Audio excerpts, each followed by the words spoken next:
आइए दोस्तों, कविता का पाठ करते हैं।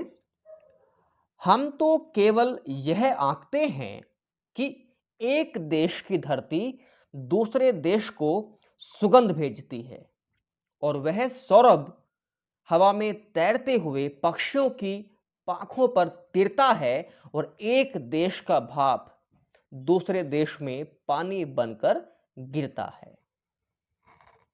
दोस्तों, इसमें कुछ कठिन शब्द आए हैं, जैसे आंकते। इसका अर्थ होता है अनुमान लगाना, यानी अंदाजा लगाना।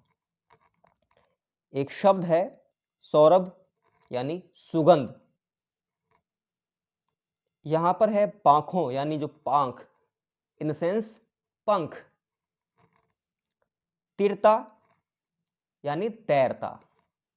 आइए इस काव्यांश की व्याख्या करते हैं।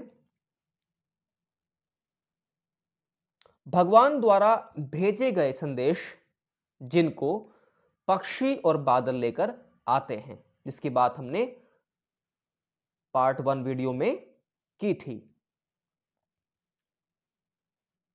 उनको पेड़ पौधे पहाड़ बिना किसी भेदभाव के अपने देश में ही नहीं बल्कि दूसरे देशों में भी पहुंचाते हैं। यानी जो भगवान का संदेश होता है उसको लेकर पक्षी और बादल लेकर आते हैं। उनको पेड़ पौधे पहाड़ समझ लेते हैं और बिना किसी भेदभाव के अपने देश में ही नहीं बल्कि दूसरे देशों में भी पहुंचाते हैं। हम मनुष्य केवल यही अनुमान लगाते हैं कि धरती अन्य देशों को सुगंध भेजती है। धरती अन्य देशों को सुगंध भेजती है, लेकिन धरती ऐसा इसलिए करती है क्योंकि उसके लिए सब बराबर हैं, सब समान हैं। यानी वह किसी से भेदभाव नहीं करती। कौन? धरती सभी को एक समान भाव से देखती है और एक समान भाव से ही व्यवहार करती है। धरती द्वारा भेजी गई सुगंध हवा में तैरते हुए पक्षियों के पंखों यानी परों पर तैरता हुआ पूरे वातावरण में घुल मिल जाता है।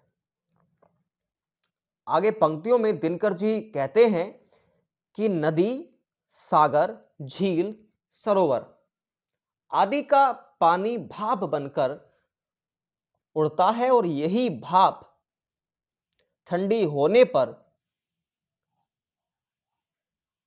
वर्षा के रूप में अपने देश में ही नहीं बल्कि अन्य देशों में भी होती है।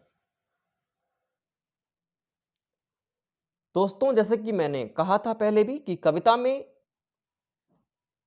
कवि का प्रकृति प्रेम दिखाया गया है, यानी दिखता है साफ साफ।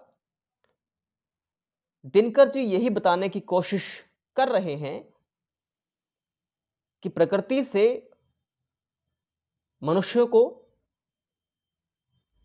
प्रेरणा लेनी चाहिए।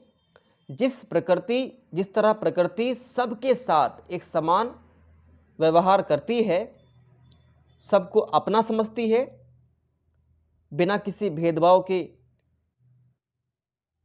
सबसे प्यार करती है, उसी प्रकार मनुष्य को भी भाईचारे और एकता से रहना चाहिए। यही कविता के माध्यम से कवि का संदेश है।